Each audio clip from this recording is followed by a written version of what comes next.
जरा सोचो अगर एक शाओलिन मॉन्क एक आम स्कूल में पढ़ने लगे, क्या हालत होगी बाकी बच्चों की। कुछ ऐसा ही होता है हमारी आज की कहानी में। कहानी की शुरुआत होती है ली नाम के एक लड़के से जो एक शाओलिन गुरुकुल में कुंफू सीखता था। वो जन्म से ही यहाँ पर ट्रेनिंग ले रहा था। एक दिन ली गुरुकुल के मंदिर में गया और माफी मांगी क्योंकि अब जो वो करने वाला है वो शायद सही नहीं होगा। उसी वक्त एक योद्धा ने साइड से उस पर हमला कर दिया। अचानक हमले से ली चौंक गया, लेकिन उसने जैसे तैसे वार का सामना किया। योद्धा ने उसे दीवार पर फेंक दिया, लेकिन ली कूदकर वापस आ गया। उसने हवा में ही योद्धा के सीने पर वार किए और कुछ ही पलों में उसे हरा दिया। इसके बाद बारी आई एक तलवारबाज योद्धा की। ली ने उसे भी अपनी काबिलियत से धूल चटा दी। इसके बाद वो तीसरे योद्धा की ओर बढ़ा। हालांकि वो योद्धा ध्यान में बैठा था, लेकिन फिर भी ली के आने की आहट सुनकर उसने अपनी माला शीशे में दे मारी, जिससे ली की आंखें चौंधिया गई। अगले ही पल में उसने ली को उठाकर जमीन पर पटक दिया। योद्धा बस जीतने ही वाला था कि ली फिसल कर बच गया और फिर दोनों में जबरदस्त लड़ाई शुरू हो गई। अंत में जीत ली की ही हुई। फिर वो मंदिर में सर झुकाकर बाहर चला गया। गुरुकुल के टीचर ने उसे बताया कि परीक्षा में उसने सबसे ज्यादा हुनर दिखाया है, इसलिए उसे शहर के नए स्कूल में जाने का मौका मिलेगा।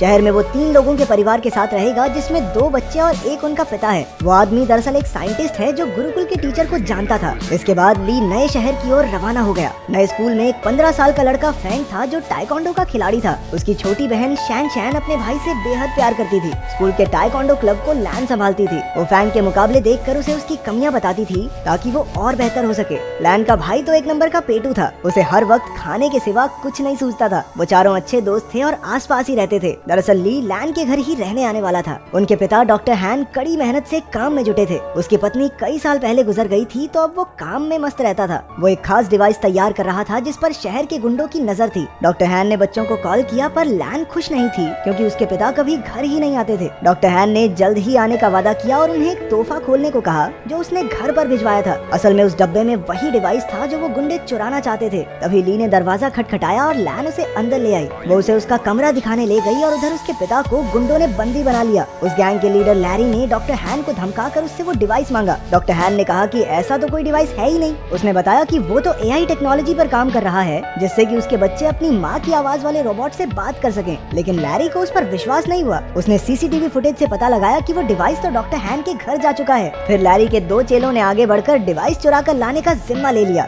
स्लॉपी और फिस्ट काफी खुश थे क्योंकि गुंडे बनने के बाद ये उनका पहला मिशन था। उन दोनों ने अजीबोगरीब कपड़ों से भेस बदला और लैन के घर के बाहर जाकर खड़े हो गए। उनमें से एक ने रात को अंदर घुसने का फैसला किया, लेकिन फिर दूसरा कहने लगा कि बच्चों ने स्कूल चले ही जाना है, दिन में चुरा लेंगे भाई, क्या हो गया।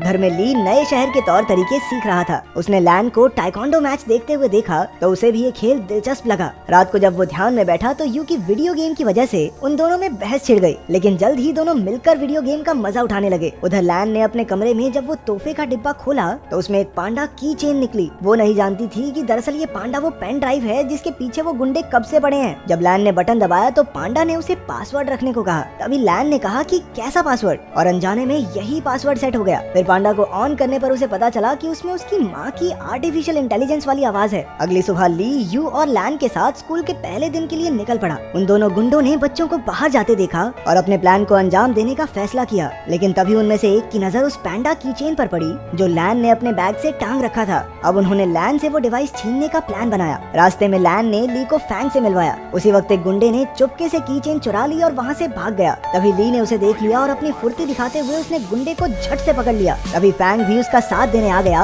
और दोनों ने मिलकर उस गुंडे की खूब धुलाई की, लेकिन वो गुंडा अब भी नहीं माना और एक बार फिर से पैंडा चुरा कर भाग निकला। अब की बार उन सभी दोस्तों ने मिलकर उसे कचरे के डब्बे में फिट करके सड़क से लुढ़का दिया। फिर स्कूल में ली की क्लास के बच्चे एक शाओलिन योद्धा को देखकर हैरान रह गए। वो उससे पूछने लगे कि क्या कभी वो शादी कर सकता है। वो उससे उल्टे पुल्टे सवाल पूछने लगे। तुम कभी शादी कर सकते हो क्या? भाई कुंफू करके दिखा दे भाई। हाँ, एक बार दिखा दो। हाँ, एक बार भाई, एक बार कुंफू करके दिखा दे भाई, मजा आ जाएगा। आखिरकार टीचर ने उन्हें शांत करके कहा कि ये सब खेलने के पीरियड में करना। खेलने के पीरियड में उनके कोच ने बताया कि अगले महीने उनकी चुस्ती फुर्ती की जांच होगी और जो कोई इसमें पास नहीं होगा वो अगली क्लास में नहीं जा सकता। ये सुनते ही यू की हालत पतली हो गई क्योंकि वो बहुत मोटा था। भगवान जानता है भाई साहब कितनी मुश्किल से चलते थे। फिर कोच ने सबसे 100 मीटर की दौड़ लगवाई। ली ने तो समय से पहले ही 2 चक्कर पूरे कर लिए, जबकि बाकी बच्चे अभी पहले चक्कर में ही थे। इसके बाद उन्हें पुशअप्स करने के लिए कहा गया, जिसमें अपना ली पहले से ही माहिर था। उसने 100 से भी ज्यादा पुशअप्स किए और बाकी बच्चों से से तो 2 भी नहीं हुए। बाद में तो उसने एक हाथ से पुशअप्स करने शुरू कर दिए। उसकी काबिलियत देखकर सभी बच्चे कूदने लगे। फिर बारी आई ऊंची छलांग लगाने की। ये तो ली के बाएं हाथ का खेल था। बेचारा यू तो मुंह के बल नीचे गिर पड़ा। वहाँ डॉक्टर हान की लैब में लैरी ने उन्हें कुर्सी से बांध रखा था और उसे गोल्फ बॉल से पीट पीट कर परेशान कर रहा था। रात को वो दोनों गुंडे मौका देखकर लैन के घर में घुस आए। तभी ली की नजर उन पर पड़ गई और वो एक खिलौने के पीछे छिपकर उन्हें डराने लगा, लेकिन उन्होंने जल्द ही उसे देख लिया और मौका देखकर उस पर हमला कर दिया। जब लैन वहाँ पहुंची तो गुंडों ने पैंडा चुरा लिया और फरार हो गए। ली ने लैन और यू को सारी कहानी बताई, लेकिन उन दोनों को लगा कि वो मजाक कर रहा है। इसके बाद हम देखते हैं कि वो दोनों गुंडे अपने मुंह में गोल्फ बॉल्स भरकर लेटे हुए थे। असल में उन्होंने गलती से पैंडा की चेन की जगह वैसा ही दिखने वाला एक परफ्यूम चुरा लिया था। लैरी को एक खास डिवाइस 3 दिन के अंदर किसी कंपनी को बेचना है और इसीलिए अब उसे बेचैनी होने लगी। उसने बड़े गुस्से में उन दोनों गुंडों की गोल्फ बॉल से निशाना लगाया और उन्हें धमकाकर जल्द से जल्द वो खास डिवाइस लाने का ऑर्डर दे दिया। अगले दिन स्कूल में सारे बच्चे फैंग का टाइकोंडो मुकाबला देख रहे थे। वहीं यू और शैन शैन पीछे बैठी 2 बदसूरत लड़कियों के बारे में बातें करने लगी। ये लड़कियां कोई और नहीं बल्कि वो दोनों गुंडे ही थे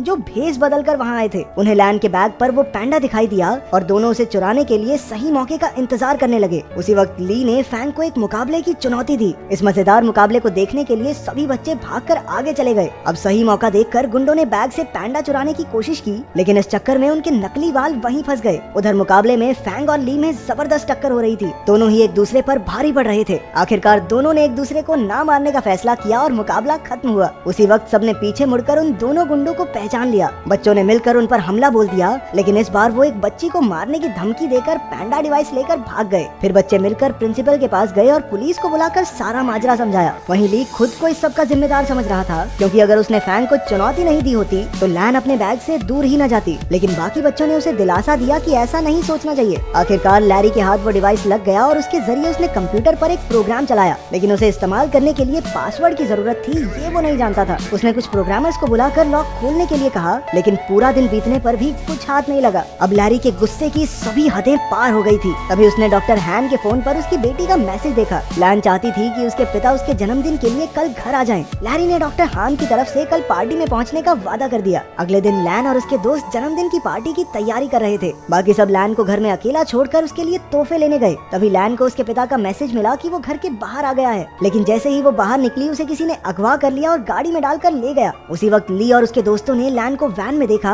और अपनी साइकिल्स लेकर उसका पीछा करने लगे। अंत में सब डॉक्टर हान की लैब में पहुंचे और लैन को ढूंढने लगे। वहीं लैरी और उसके बिजनेस पार्टनर में बहस छिड़ी हुई थी, क्योंकि लैरी उस खास डिवाइस को कल बेचने वाला था, लेकिन अब तक उसे उसका पासवर्ड तो पता नहीं। अब लैरी गुस्से में लैन के गले पर चाकू रखकर उससे पासवर्ड पूछने लगा। लैन ने जवाब दिया, कैसा पासवर्ड? और उसी वक्त वो प्रोग्राम चालू हो गया। बाहर शुरुआत वाले दोनों गुंडे अड्डे की रखवाली कर रहे थे। ली और फैंग ने उन पर हमला करके उन्हें कुछ ही पलों में चित कर दिया, लेकिन इसके बाद उनका सामना हुआ लैरी के आदमी ब्रैडली से। वो भी एक खतरनाक फाइटर था, इसलिए ली और फैंग मिलकर भी उसे हरा नहीं पा रहे थे। अंदर लैब में लैरी की डील पक्की होने ही वाली थी कि उसी वक्त यू ने आकर चुपके से अपनी बहन और पिता को रिहा कर दिया। ली ने भी वहाँ पहुंचकर गुंडों का मुकाबला किया। उसी वक्त लैरी पेन ड्राइव वाला बैग लेकर बाहर की ओर भागा, लेकिन डॉक्टर हान, यू और लैन ने मिलकर उसकी धुलाई कर दी। ली एक बार फिर से ब्रैडली के साथ मुकाबला करने में फैंग का साथ देने पहुंच गया। आखिरकार वो दोनों मिलकर उसे हराने में कामयाब हो गए। अंत में पुलिस भी वहाँ पहुँच गई और सारे गुंडों को पकड़ लिया। बाद में ली और यू को उनकी बहादुरी के लिए प्रिंसिपल ने मेडल दिए।